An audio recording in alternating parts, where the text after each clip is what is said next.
Mark Stroman was on a shooting rampage to kill as many Muslims as possible. As a retaliation of 9/11 terrorist attacks, he killed Waqar Hassan, a man from Pakistan. He shot and killed a man from India, Vasudeb Patel. And on September 21st, 2001, he shot me in the face.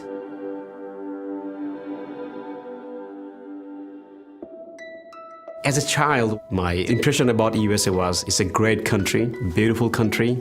I remember watching a lot of Western movies for a few dollars more, the good, bad, and the ugly. It was a dream that one day I should visit the wild, wild West and see all those things.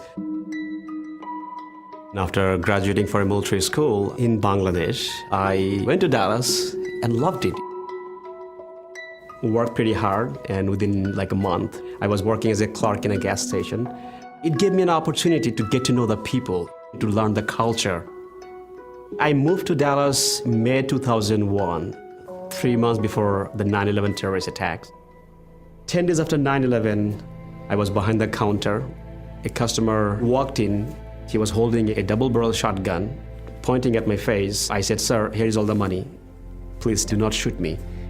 And then he mumbled a question, "Where are you from?" I was confused, and I said, "Excuse me?" As soon as I said, "Excuse me," he pulled the trigger.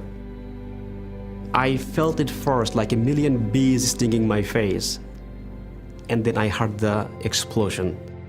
Frantically, I placed both palms on my head, thinking I had to keep my brain from spilling out.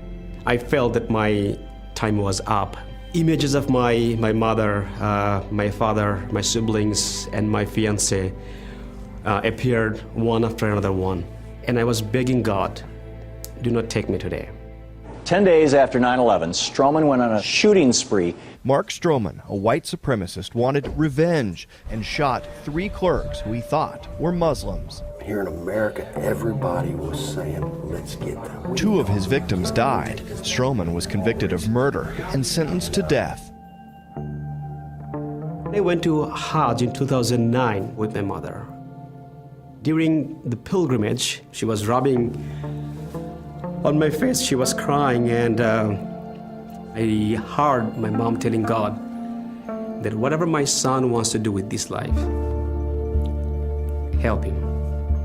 In my faith, in Islam, it says that saving a life is like saving the entire mankind.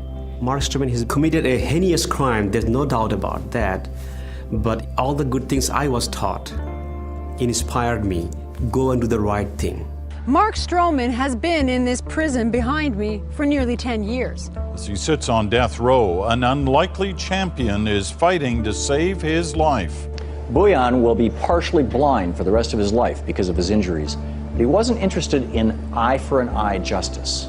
I went to the U.S. Supreme Court asking for clemency for Mark Stroman, went to the U.S. Federal Court, went to the U.S. State Court of Texas.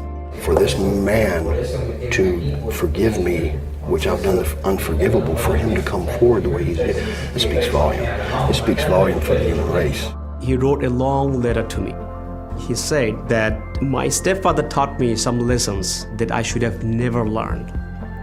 I have unlearned some of them, and I'm still unlearning some of them. I don't know who your parents were, but it is obvious they are wonderful people to lead you to act this way, to forgive someone who is unforgivable. On the day he was executed, he put my name on a list of people that he would like to talk. As soon as he came on the phone, I said, "Mark, you should know that I never hated you. I forgave you." And he said, "Race, I love you, bro." He's the same person. 10 years back, his heart was filled with hate and ignorance. But when he came to know me, he saw me as a human being. He was able to tell me that he loved me, and he called me brother. Today, I am the founder and president of a nonprofit called World Without Hate, educating people about the transformational power of mercy and forgiveness, based on a hope that we can build a better world, a world without violence, a world without victims, and a world without hate.